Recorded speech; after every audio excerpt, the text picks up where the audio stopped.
L'ACRAJ, le commando d'action et de recherche en jungle. Leur terrain d'opération, la forêt équatoriale. Leur mission, combattre les trafiquants d'or. L'ACRAJ, c'est l'unité d'élite de l'armée de terre en Guyane. Basée à Cayenne, ils sont 30 commandos à opérer sur un territoire aussi vaste que l'Écosse. Seuls les militaires les plus aguerris peuvent prétendre à intégrer cette unité. Chaque homme doit maîtriser les savoir-faire de cette unité d'élite. Descendre en corde lisse ou en rappel d'un hélicoptère. Mener des combats tactiques en pleine jungle. Ou s'infiltrer pendant des heures, voire des jours, au plus près de leur cible, sans jamais se faire repérer, de jour comme de nuit. Les 30 commandos CRAJ opèrent 365 jours par an. Une mission indispensable pour sauver l'or de la Guyane et son écosystème. Si les CRAJ, il n'y avait pas de force armée en Guyane, jusqu'aux portes de Cayenne, on aurait des orpailleurs, on aurait des trafics, on aurait du trafic d'êtres humains, des réseaux de prostitution à grande échelle. La Guyane ressemblerait à un Far West général. Chaque année, c'est près de 10 tonnes d'or qui sont pillées par des orpailleurs venus illégalement du Suriname ou du Brésil. Le business de ce trafic représenterait près de 600 millions d'euros par an. Au désastre économique se mêle également une tragédie écologique. Ils détruisent des zones sans se rendre compte qu'en fait, ils sont en train de ruiner des parcelles complètes de la jungle. Le long du fleuve Maroni, la jungle porte les cicatrices de l'orpaillage illégal. En 20 ans, plus de 150 000 hectares de forêt ont été rasés. Chaque année, à cause des garimperos, les prospecteurs en portugais, 15 tonnes de mercure coulent dans les sols et les rivières. Le mercure, derrière, il se rejette quand même dans la terre, dans les rivières. Je veux dire, les tribus qui, par exemple, pêchent, au final, en mangeant ces poissons, ils ingurgitent du mercure et du coup, ils se rendent malades. La guerre contre ce trafic est sans fin. La CRAJ doit faire face à des travailleurs de plus en plus aguerris et prêts à tout pour sauver leur butin. Les missions sont à haut risque et les commandos mettent chaque jour leur vie en danger. On n'est jamais à l'abri de rien. À tout moment, on peut être pris dans une embuscade. S'ils sont surpris ou acculés, ils peuvent attaquer. Surtout sur certains sites, on arrive à retrouver des Baïkal, des AR-15, des pistolets automatiques. En 2012, 2 de leurs camarades en ont payé le prix fort. Lors d'une opération sur un site d'extraction, la section doit faire face à une véritable bande armée. Une fusillade éclate, à l'arme lourde, et 2 commandos CRAJ sont abattus. Un drame qui continue à hanter les hommes de l'unité. Pour intégrer la CRAJ, la sélection est impitoyable. Les candidats vont devoir passer 2 semaines de tests physiques extrêmes, puis une semaine d'acclimatation dans la forêt amazonienne pour une formation à haute intensité. Ouais, c'est fait démonter. Les meilleurs devront alors faire leurs preuves sur le terrain, sur de vraies opérations, afin d'intégrer définitivement cette unité d'élite. À 26 ans, Basile fait partie de ces militaires désireux d'intégrer la CRAJ. Après 4 semaines de sélection et de formation, il s'apprête à diriger sa première opération contre un site d'orpaillage clandestin. La même où ses 2 camarades ont été tués en 2012. Après, sinon, je mets une autre équipe. Non, c'est bon. Sûr. Ça sera pour moi. Sous ses ordres, Dylan, 24 ans, qui participera lui aussi à sa première mission. On sait qu'il y a du danger. Il peut y avoir beaucoup d'accidents, enfin beaucoup de risques, autant sur la partie hélicoptère, cordes, etc. Mais aussi sur l'environnement, les arbres et l'endroit où on atterrit. C'est souvent chaotique. De son côté, Aldo, 32 ans, autre jeune recrue, va vivre une semaine éprouvante au cœur de la forêt amazonienne. Mets-toi là, mets-toi là. Là, à droite. Sous les ordres du commandant de la CRAJ, le capitaine Diego, 24 commandos vont tenter de reprendre le contrôle du fleuve Mana, sur lequel les orpailleurs transportent essence, mercure et parfois l'or extrait du sous-sol guyanais. La CRAJ, l'ultime rempart contre le trafic d'or dans ce petit bout de France, en Amérique du Sud.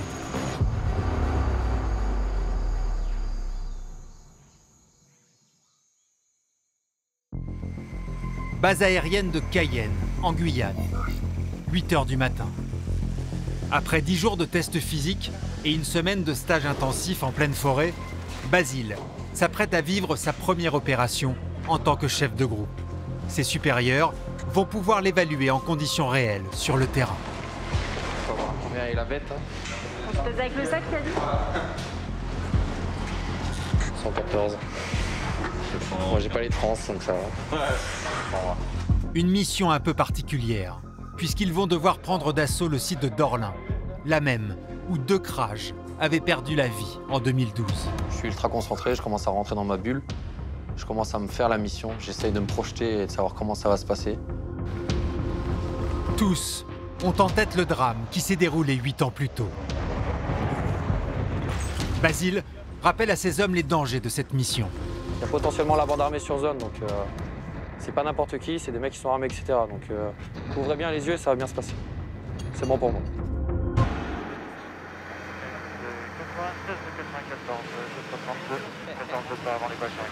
Il est 10h20. L'opération commence.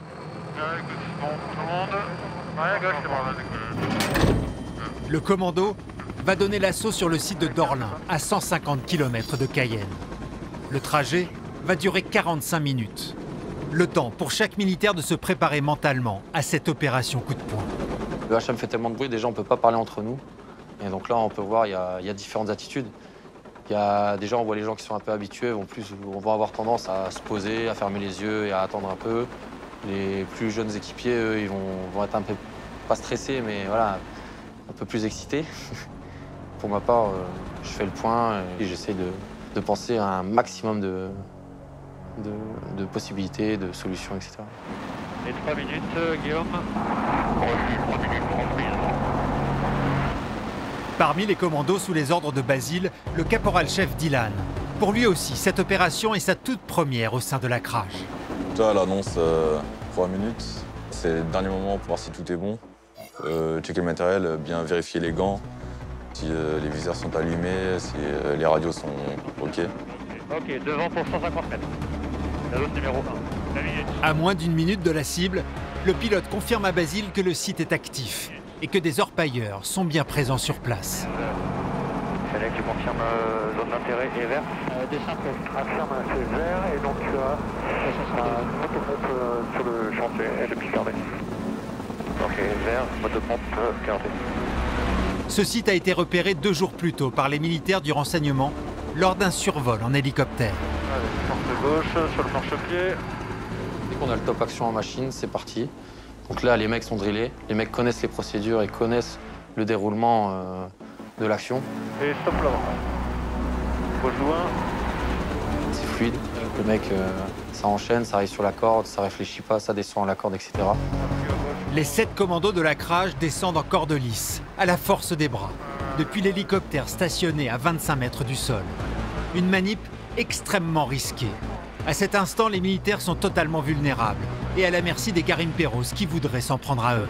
En avant 5 encore.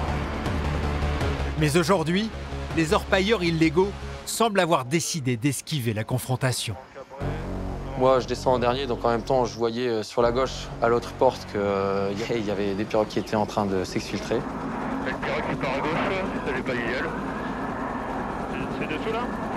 C'est dessous là. Très vite, le commando arrive au sol et se met en place, prêt au combat. Moi, mon objectif, c'est la sécurité pour mon groupe. Donc on n'oublie pas qu'on peut se faire prendre à partie. On est dans une zone où il y a quand même une bande armée. Donc là, c'est un 360, on commence à regarder dans toutes les directions. Une fois largué, l'hélicoptère repart, laissant seuls les 7 commandos au milieu de la forêt amazonienne. Donc là, pour le chef de groupe, c'est quand même un moment où on prend feu. On a une grosse boule d'adrénaline qui monte d'un coup, donc là, il faut savoir dézoomer, prendre du recul sur la situation et regarder comment derrière on va agir. La fuyante, elle s'est parée dans cette direction, donc il y a potentiellement des campements ou des villages. Cette fois, les garimperos, les prospecteurs en portugais, ont pris la fuite en apercevant les hommes de la Krage. Pour Basile et son groupe, c'est un premier soulagement. Donc là maintenant, le but pour nous, ça va être de détruire ce site, sachant qu'il y a encore la table de levée qui est en place juste là. Donc on va déjà détruire tout ce qu'on peut détruire. Mais en même temps, je commence déjà à envoyer mes éléments reco, chercher d'autres villages ou sites pour pouvoir les détruire aussi. Le combat en jungle est la spécialité de la section. Des techniques rodées, mais complexes, que chaque commando doit maîtriser à la perfection. 10 jours avant l'opération sur le site de Dorlin, Basile a subi une formation d'1 semaine en pleine jungle.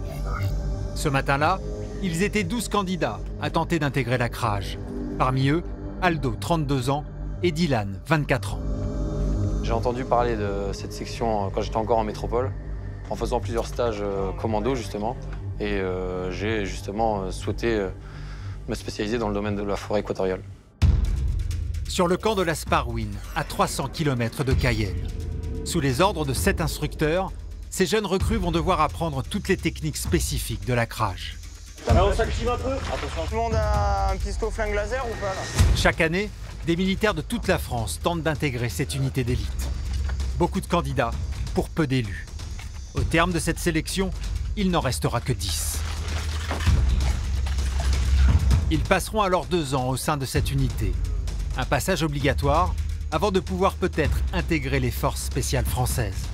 Tous savent que leur destin se joue durant cette semaine. Et clairement, l'Asparine, on y va clairement avec une petite boule au ventre parce qu'on sait que c'est pas terminé, que c'est loin d'être terminé et que c'est à partir de ce moment-là qu'on va rentrer dans le dur. L'exercice aujourd'hui, donc c'est très simple, hein. C'est du face à face. Et après, en avant, quoi. Ok. Au programme de la journée, une instruction à la guerre en forêt équatoriale. Toute la partie combat, c'est quelque chose que je vais découvrir à l'Asparine. Et c'est même la chose la plus importante qu'on va apprendre à l'Asparine. Toute la partie instruction et réaction au feu. Les stagiaires vont devoir mener un combat tactique contre l'équipe des instructeurs. Les hommes prennent l'exercice très au sérieux, car s'il s'agit pour le moment d'une évaluation, chacun sait qu'il devra peut-être un jour affronter une situation identique, mais cette fois bien réelle. Vraiment, il y a toujours une pression. Est-ce que je vais être à la hauteur, c'est sûr. Et j'étais assez confiant en moi, mais j'avais vraiment peur de la blessure déjà dans un premier temps. Ça aurait pu annuler aussi ma venue à la Crage. Et là, vraiment, j'aurais été perdu parce que c'est vraiment ce que je voulais faire et j'aurais été vraiment dégoûté d'être autre part, quoi. Face à eux, les instructeurs sont aguerris à ce type de combat. Ce sont tous des commandos Crage. Alors, ils décident de tendre une embuscade aux jeunes recrues. Là, quoi qu'il en soit, s'il passe devant moi, je tire. L'exercice à peine entamé, le groupe d'Aldo et de Basile tombe dans le piège des formateurs. Heureusement pour eux, l'exercice ne se réalise pas à balles réelles. Là, on part sur du combat de haute intensité. Donc c'est pas n'importe quel type de combat. C'est du combat qui est très rapide, qui est très intense. Surpris, les stagiaires se font rapidement déborder. Il est où Mario? Bah mets-toi là, mets-toi là. Là, à droite. Et oublient totalement les règles tactiques. Il va falloir réagir très vite, prendre des décisions très vite. Donc c'est pas quelque chose qui est inné. C'est quelque chose qui demande beaucoup d'entraînement. Tu vas rien. C'est loin d'être acquis et moi je vais le découvrir à l'Asparine, donc la difficulté est encore un peu plus élevée. Malgré leur expérience dans d'autres unités prestigieuses, le combat en jungle ne pardonne pas. Un savoir-faire qu'ils sont encore loin, très loin, de maîtriser. On se rend compte que faire du combat, c'est déjà quelque chose de compliqué, de complexe. Mais alors faire du combat en jungle, c'est encore plus complexe. Surtout que là, je suis accompagné d'équipiers qui ne connaissent pas non plus énormément la forêt, qui découvrent en même temps que moi. C'est pour ça que ça a donné quand même des situations un petit peu inhabituelles, parce que tout le monde était en phase d'apprentissage. Face à tant d'erreurs, les instructeurs préfèrent interrompre l'exercice. En conditions réelles, le groupe aurait subi de nombreuses pertes humaines. Avec des mecs là. Salut. Ah, te feu. Accident. Ouais, c'est fait démonter.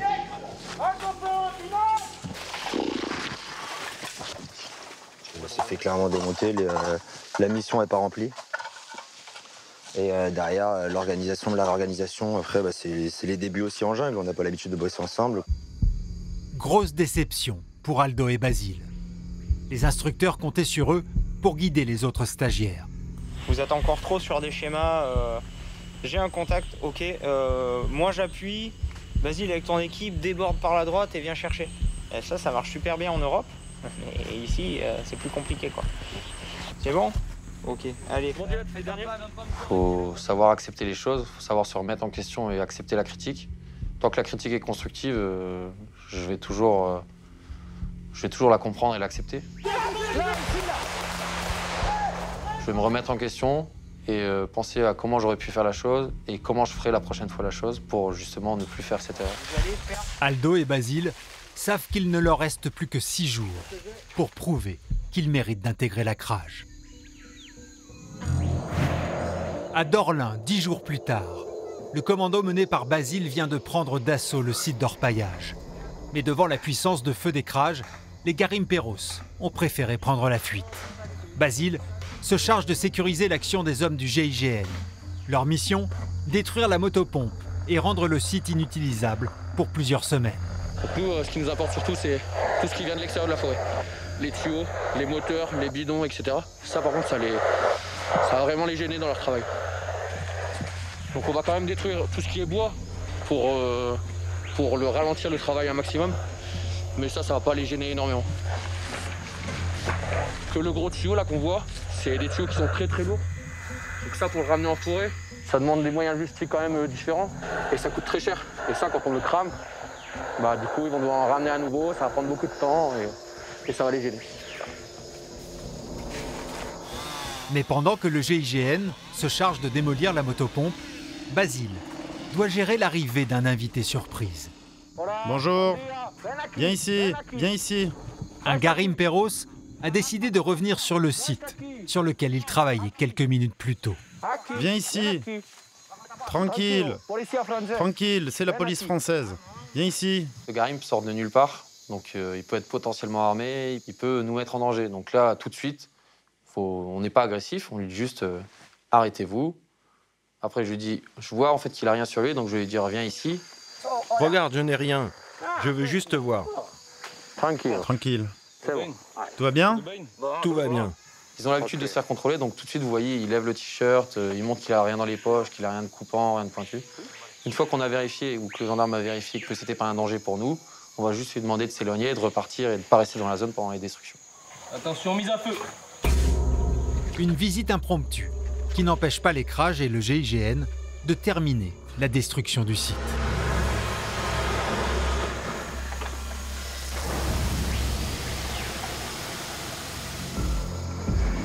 Sous la surveillance de cet hélicoptère avec à son bord 2 tireurs d'élite, Basile décide de rejoindre ses hommes partis à la recherche des campements des travailleurs clandestins. Et justement, à 2 km du site, le groupe découvre un village de Carbet, ses habitations de fortune apparemment désertées. Si on trouve un site alluvionnaire, ça veut dire que dans le kilomètre ou dans les 2-3 km, il y a un campement avec de quoi vivre, de quoi cuisiner, de quoi dormir. Les Crages fouillent intégralement les Carbets à la recherche d'or. Toujours sur leur garde, ils n'oublient pas que c'est ici que leurs camarades ont été tués 8 ans plus tôt. On arrive, on ne voit rien, mais on sait qu'il y a des gens qui observent aux alentours. On ne connaît pas les intentions de la personne qui nous observe, on ne sait pas ce qui peut arriver. Donc à tout moment, justement, il profitera d'un relâchement pour nous attaquer s'il veut nous attaquer. Donc s'il y a quelque chose qui arrive, je dois être en mesure de réagir correctement. Sur le campement, une dizaine d'habitations sont installées. Et à proximité de l'une d'entre elles, ils découvrent les premiers Garimperos qui n'ont pas eu le temps de prendre la fuite. Déjà, il m'annonce qu'il y a quand même de l'activité dans la zone. Il commence à croiser du Garimperos. Donc là, tout de suite, pour moi, justement, ça me permet aussi de prévenir tout le monde sur zone qu'on travaille, mais qu'en même temps, autour de nous, c'est en train de bouger. Je récupère mes affaires. Tu travailles? Non, non, je travaille pas. Tu travailles ici? Non, je travaille pas ici. Mon ami non plus. Il va tout ranger, mais il ne travaille pas ici. Il ne travaille pas ici? Non, non, je ne travaille pas ici. Et tu vis ici? Oui, je vis ici. Pour éviter les risques, les commandos décident de regrouper tous les orpailleurs dans le même Carbet. Sur place, une dizaine de personnes sont retrouvées, principalement des femmes et des enfants.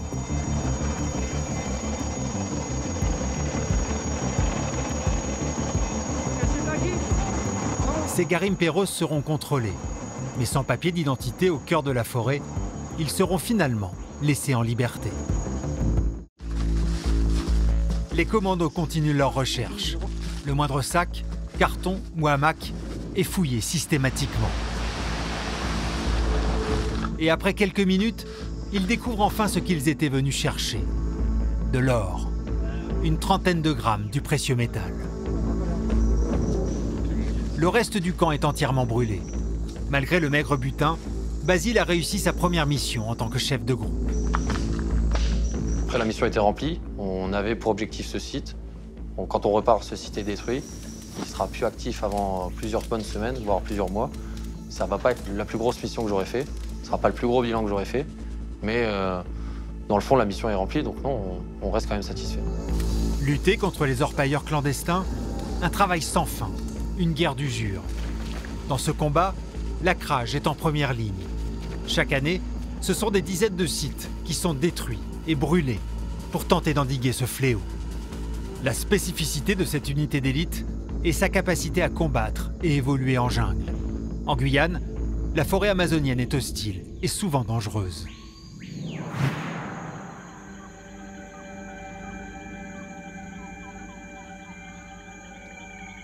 Retour au camp de Las Paruines.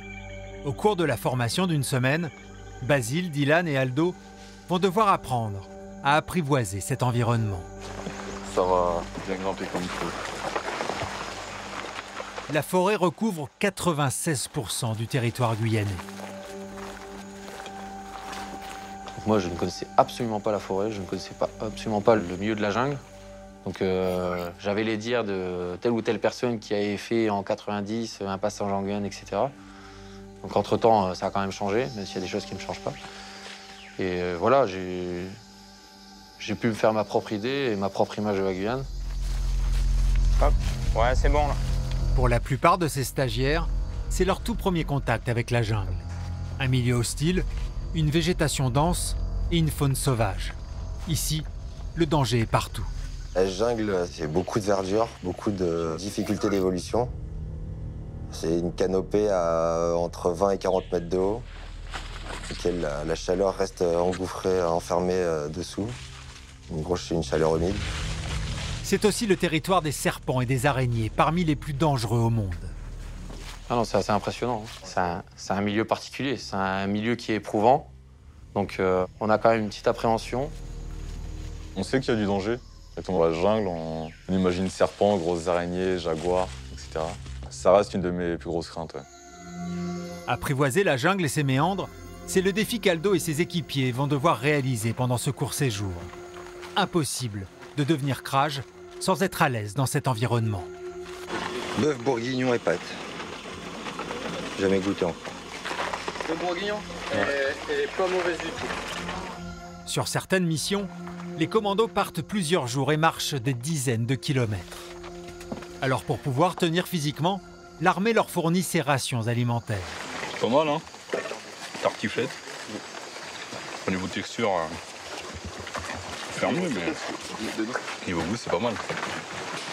C'est sûr que les plats de la maison, c'est mieux. Mais bon, là, franchement, pour un terrain, ça va. Hein. Ouais. Donc, tout est déshydraté, même le pain au chocolat qui est dedans. C'est... je sais pas si je l'ai encore. Il est pas mal aussi. Ça fait quelques jours qu'on enchaîne et il y a une fatigue quand même qui commence à se faire sentir. Ouais. Même si on n'en fait pas énormément, il y a pire quoi, mais le fait d'enchaîner tout le temps, se réveiller tôt et voilà, la garde en plus, ça aide pas. Quoi. Le repas est également un moment propice pour créer une cohésion au sein du groupe. La cohésion et la solidarité, des mots indissociables du CRAJ. Les petites pauses pendant la sparring, elles faisaient beaucoup de bien.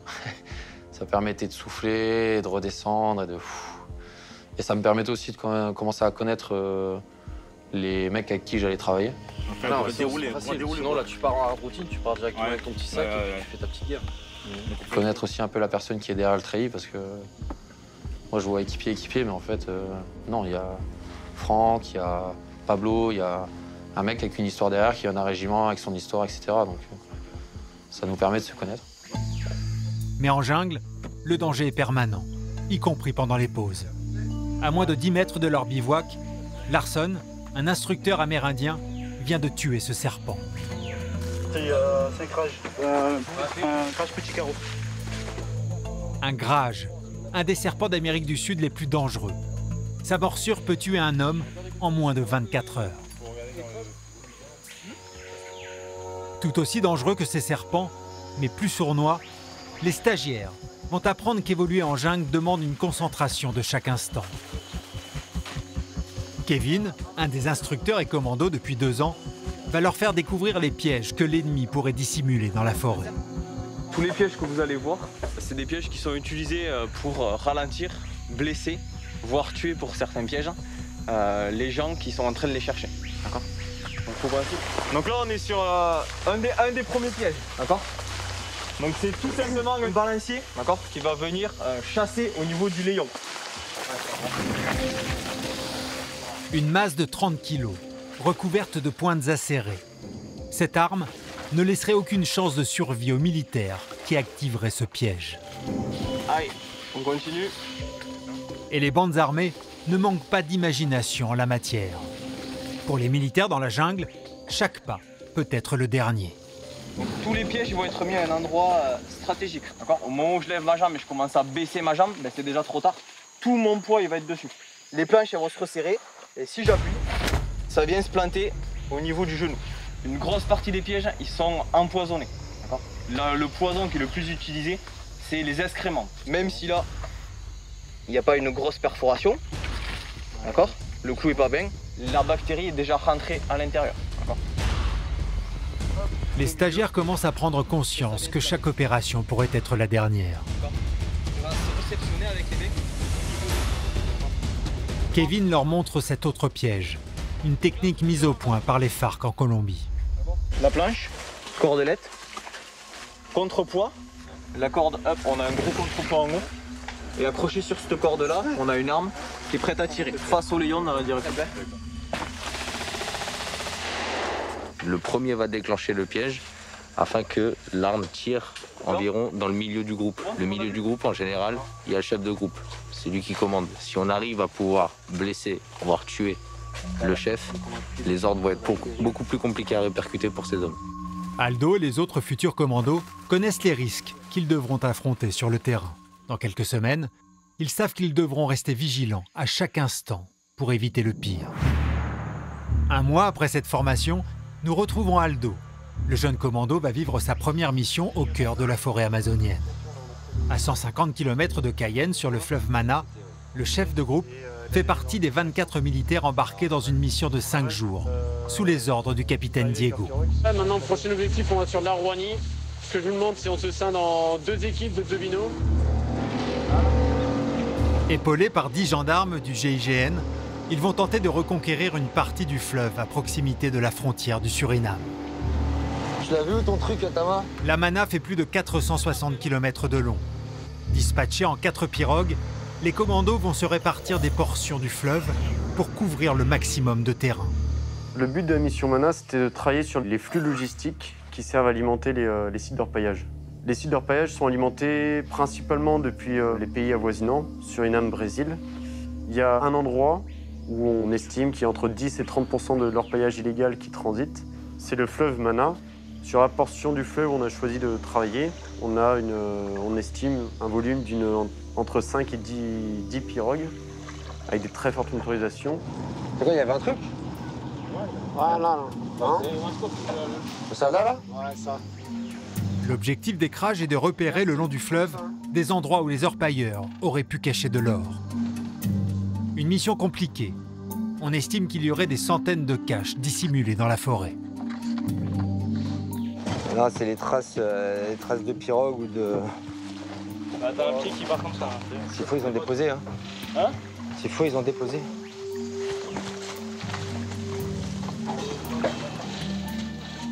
Ils vont prépositionner des caches un peu partout sur les rives, justement, pour pouvoir acheminer à partir du moment où leur site, ou leur campement, ou leur zone de travail vont être détruites, pour pouvoir ramener cette logistique plus rapidement.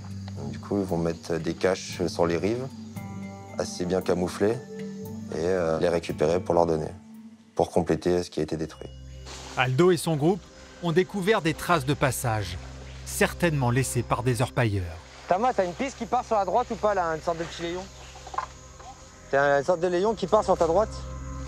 Alors, le groupe décide de s'enfoncer dans la forêt pour tenter de dénicher une cache.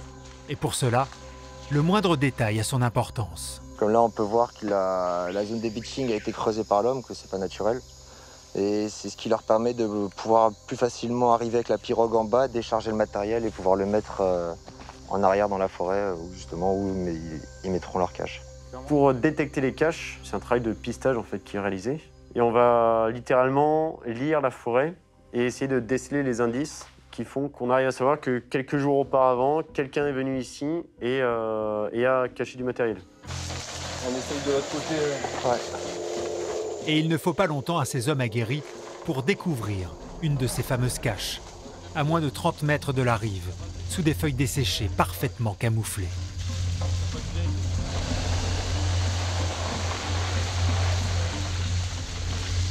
Sous cette bâche, plusieurs bidons étanches, contenant des produits de première nécessité et des dizaines de cartouches de cigarettes. Un véritable supermarché en pleine jungle. Ils vont acheter beaucoup de choses chez les Chinois du côté Surinamais ou dans les magasins directement à Paramaribo et ensuite ils vont les acheminer jusqu'à la forêt. Et ça va servir à être revendu sur les sites. Les orpailleurs vont venir échanger ces marchandises contre de l'or. 25 cartouches. Max 120. 25 cartouches 25 cartouches. 25, j'en ai une ici. Oh. Rasoir. Et en fouillant, ils vont découvrir bien plus important. Des cartes SIM, les gars, là, donc si vous trouvez des téléphones... Donc là, on a trouvé des cartes SIM avec numéro de téléphone, donc ça, on va pouvoir saisir. Donc les cartes SIM peuvent servir à passer des commandes pour ravitaillement ou autre. Et donc on peut s'en servir, soit pour remonter avec le numéro de téléphone ou autre. Voilà. Ces cartes pourraient permettre de remonter jusqu'aux revendeurs et de démanteler un réseau de logisticiens. Elles sont immédiatement saisies. Le reste du matériel est entassé avant d'être brûlé par le gendarme du GIGN qui accompagne Aldo et son groupe, le seul habilité à prendre cette décision. À peine repartis, les commandos aperçoivent au loin 2 pirogues qui prennent la fuite à la vue des militaires. Le pilote accélère. Le but ? Repousser les garimperos le plus loin possible de leur campement, où ils pourraient avoir abandonné de l'or et du matériel. Les règles d'engagement de l'armée interdisent aux commandos d'ouvrir le feu sur les fuyards. Pirogue de logisticiens pour ravitailler des camps d'orpaillage illégal avec des grands moteurs et du chargement.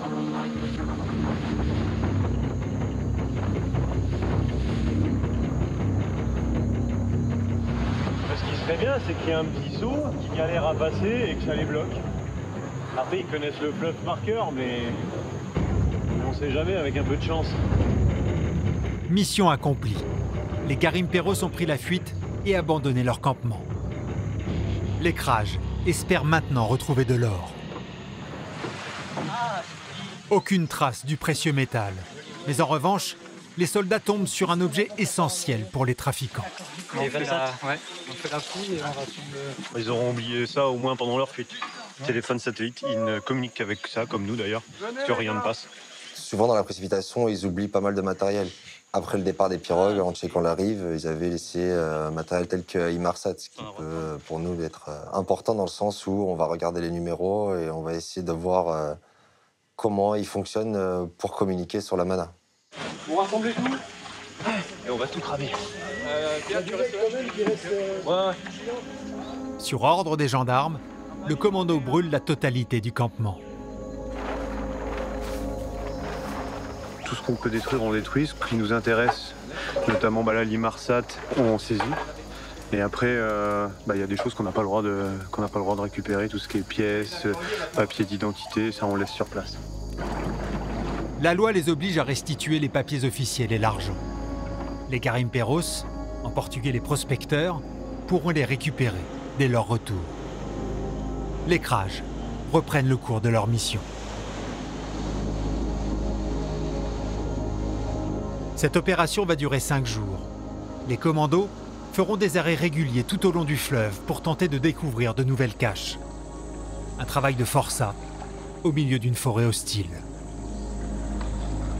À la fin de cette première journée, l'unité trouve enfin un endroit où installer son bivouac pour passer la nuit. Enfin un premier moment de repos depuis ce matin.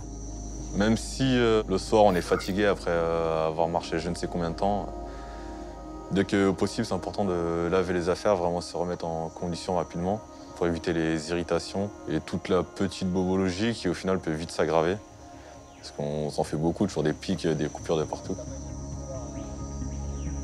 À partir du moment où on va commencer à évoluer dans la jungle, entre l'humidité et la transpiration, on sera trempé comme s'il y avait eu une grosse pluie. Après, pour durer dans le temps, ça va être le soir justement de bien se sécher et la priorité de bien prendre soin de ses pieds. Les aérer, les mettre des produits gras principalement pour qu'ils puissent se régénérer. Comme on dit toujours à l'infanterie, c'est si t'as pas tes pieds, t'es mort. En Guyane, c'est encore pire. En jungle, les corps sont mis à rude épreuve. Aldo et ses équipiers vont donc passer la nuit en pleine forêt sans le moindre confort. Les conditions de vie et d'hygiène sont souvent très compliquées pour ces commandos. Ils vont devoir se laver dans le fleuve et dormir dans un hamac. Un mois plus tôt, lors de leur formation à la Sparwin, les futurs Krajj avaient été confrontés pour la première fois aux difficultés de ce milieu. Nuée de papillons. Et une des problématiques lorsqu'on évolue en jungle pendant plusieurs jours, c'est l'hygiène. Lors de cette immersion, les futurs commandos vont faire connaissance avec les rudiments de la toilette en Amazonie. Une grande baignoire à ciel ouvert, infestée de piranhas et de raies. Quand on regarde l'eau, on se dit mais je vais être encore plus sale si je me lave dans ça en fait. Et au-delà de ça, l'eau, on peut y mettre la main, on voit plus la main. On se dit mais ça veut dire que s'il y a une bête là, je vois pas la bête non plus. J'ai pas une phobie, mais vraiment, j'aimais pas marcher là où on voit pas nos pieds, dans l'eau, là. Oui, sachant les poissons et raies qu'il y a dans l'eau, c'est vrai que ça fait peur. Remis de leurs émotions, les stagiaires pensent en avoir fini pour la journée. Mais les instructeurs leur réservent une surprise à la nuit tombée.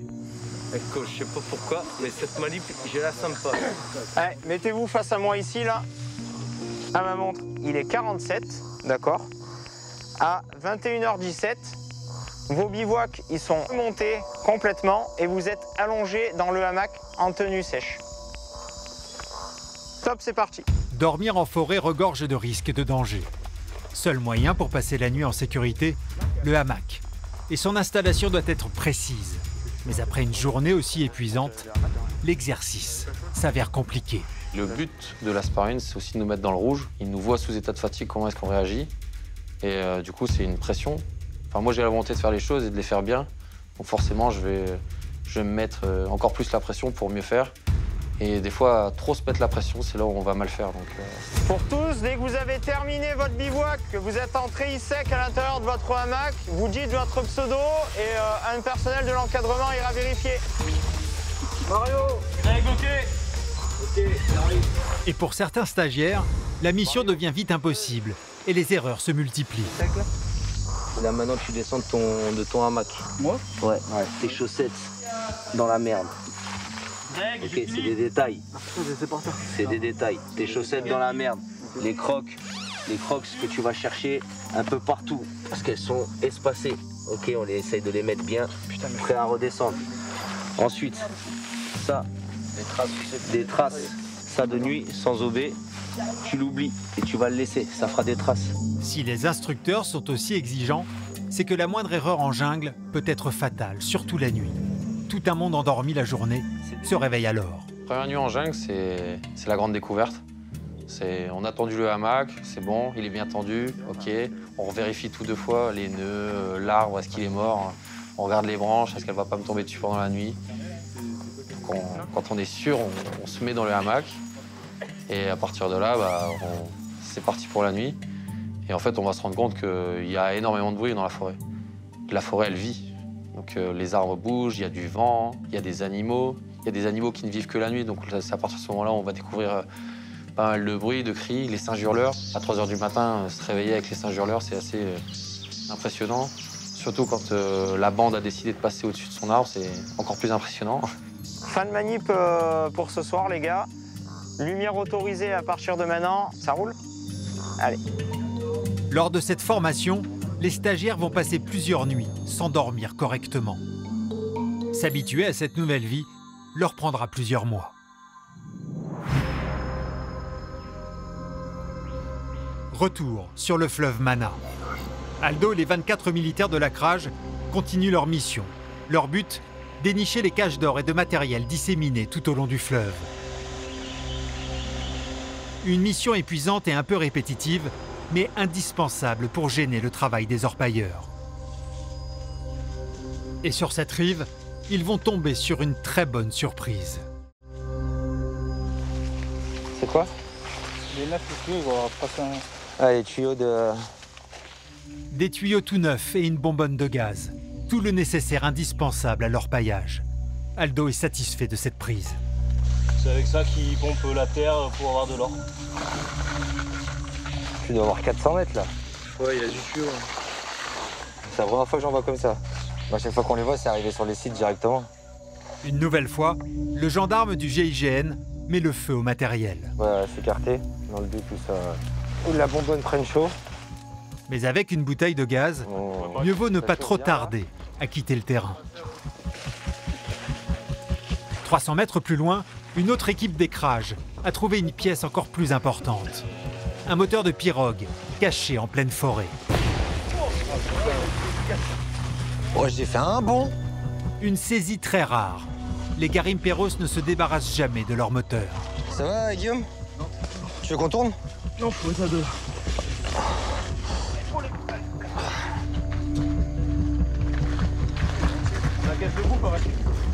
Si le moteur est ici, ça veut dire qu'il y a très certainement une pirogue qui est sous l'eau quelque part, qui a été cachée par les Garimperos, qui est coulée volontairement pour pas qu'on puisse s'en emparer.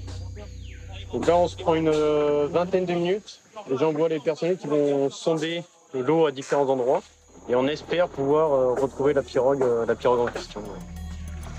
C'est à l'aide de bâtons et immergés dans l'eau trouble du fleuve que les CRAJ tentent de retrouver cette pirogue. Malgré leurs recherches, impossible de mettre la main dessus.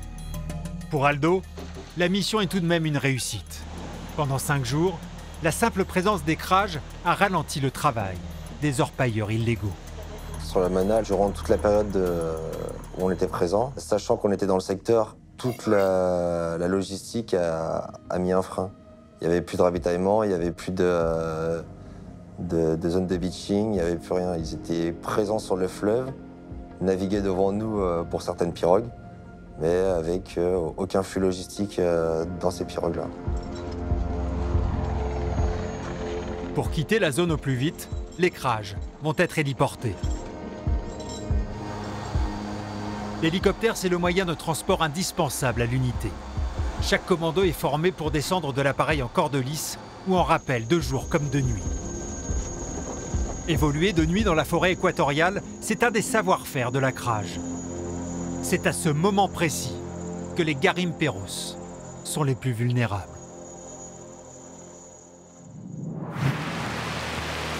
Sur le camp de la Sparwin, c'est le dernier jour de la formation. Pour les commandos, c'est l'heure de repartir en mission et d'affronter un nouveau danger, la pluie. En Guyane, ces averses intenses sont fréquentes et compliquent le travail des CRAJ. Leur mission de l'après-midi, un exercice de renseignement. Sous les ordres de Basile, les stagiaires vont devoir s'infiltrer en territoire ennemi, sans se faire repérer. Avant cette phase de renseignement, on avait eu un cours théorique sur papier sur comment faire du CTR, donc le Close Target Wiki, donc qui est le renseignement. Donc j'ai eu un cours papier, mais j'en ai jamais fait. L'infiltration est une des spécialités des CRAJ. Les commandos doivent apprendre à s'infiltrer jusqu'au camp ennemi et les observer pendant des heures, voire des jours, pour obtenir le maximum d'informations avant de donner l'assaut. Déposé en pirogue, à 4 km de leur cible, le groupe va devoir évoluer dans la jungle en faisant le moins de bruit possible et sans laisser de traces. En gros, on monte au niveau d'ici, et après on tape face à des pêches, mais ici on peut poser déjà le premier truc. Il y a une petite crique, il y a de quoi avoir de l'eau. Tout ça c'est marécage. On savait que ça allait être la partie la plus dure finalement. Parce que des longues marches on sait faire, les phases de combat c'est plus amusant, mais ça c'est vraiment la partie au final qui demande le plus parce que c'est quelque chose qui est très long. Et on sait que la moindre petite erreur fait tout gâcher, peut devenir vraiment dramatique en réel. Après ces quelques jours passés en forêt, les futurs commandos commencent à se repérer dans leur nouvel environnement. Il faut qu'on est sur un lion là. Ouais, on est sur un lion, regarde. Très vite, ils remarquent les premières traces laissées par leur ennemi fictif. Là, on commence à être sur un lion là. On va taper dedans. Ça risque d'être galère, mais on peut faire du bruit, il pleut. La section pense être sur le bon chemin et un autre indice va confirmer leur intuition. Avec la pluie, on arrive à entendre de la musique. Ça veut dire que déjà, tu fais bien la tête. Ça veut dire qu'on est vraiment proche. Tu vois, on entend quand même la musique quand même assez lointaine. Ça nous donne déjà une première direction dans laquelle serait la première recherche à être lancée. Basile décide d'envoyer immédiatement un homme en repérage. Après avoir enfilé une tenue de camouflage, il s'approche lentement de l'endroit d'où provient la musique. 200 mètres plus loin, il découvre le camp de base, l'objectif de la mission. Pour les futurs Krajs, appareil photo en main, une longue période d'observation commence.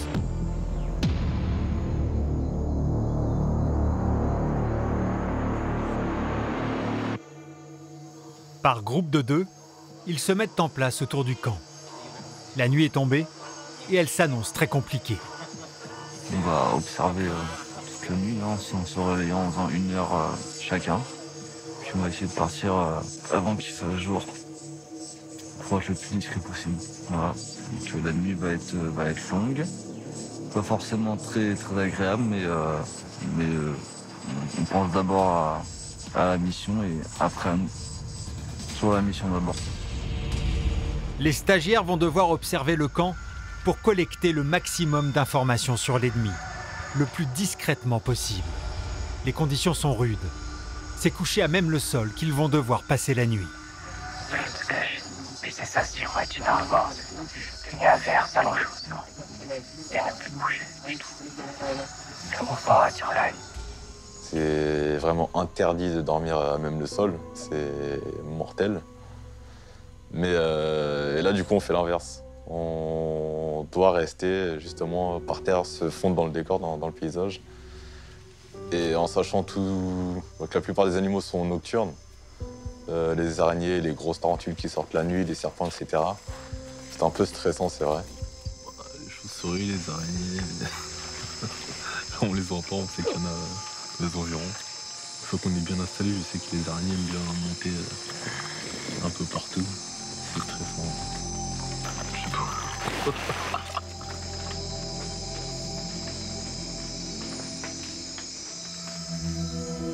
Au petit matin, les visages sont marqués après cette nuit blanche. Mais la mission est remplie. Après un mois de formation, composé d'un stage intensif et d'opérations réelles sur le terrain, les stagiaires se préparent à rentrer à Cayenne. En sortant de l'Esparouine, on est complètement acclimaté à la jungle. C'est un milieu qui nous commence à être très familier et du coup dans lequel on sent qu'on va évoluer beaucoup plus facilement. Dans quelques jours, ils commenceront enfin leur nouvelle vie au sein de ce corps d'élite.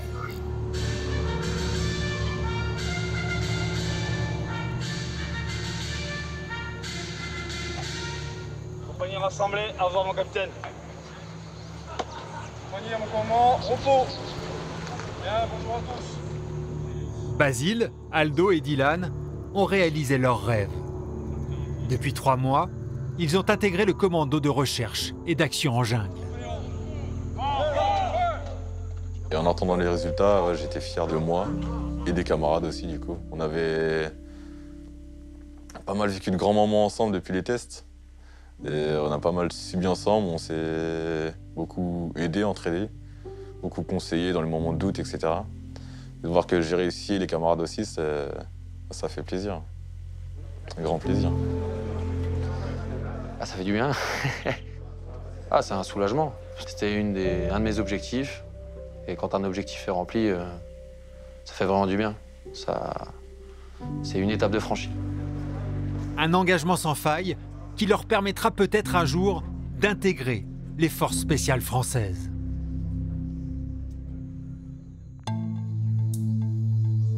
Depuis leur arrivée, la CRAJ a réalisé des opérations records. En 2020, 200 kg de mercure, 5 kg d'or et 65 pirogues ont été récupérées. Les patrouilles des forces armées en Guyane ont permis la saisie de près de 25 millions d'euros d'avoirs criminels. Mais la guerre est loin d'être gagnée. Le cours de l'or toujours en hausse et la misère toujours plus importante dans les pays voisins renforcent la volonté des garimperos de piller le sol guyanais. Il faudra encore des années pour espérer contrôler le phénomène, avec toujours en première ligne la CRAJ, une unité d'élite plus que jamais indispensable.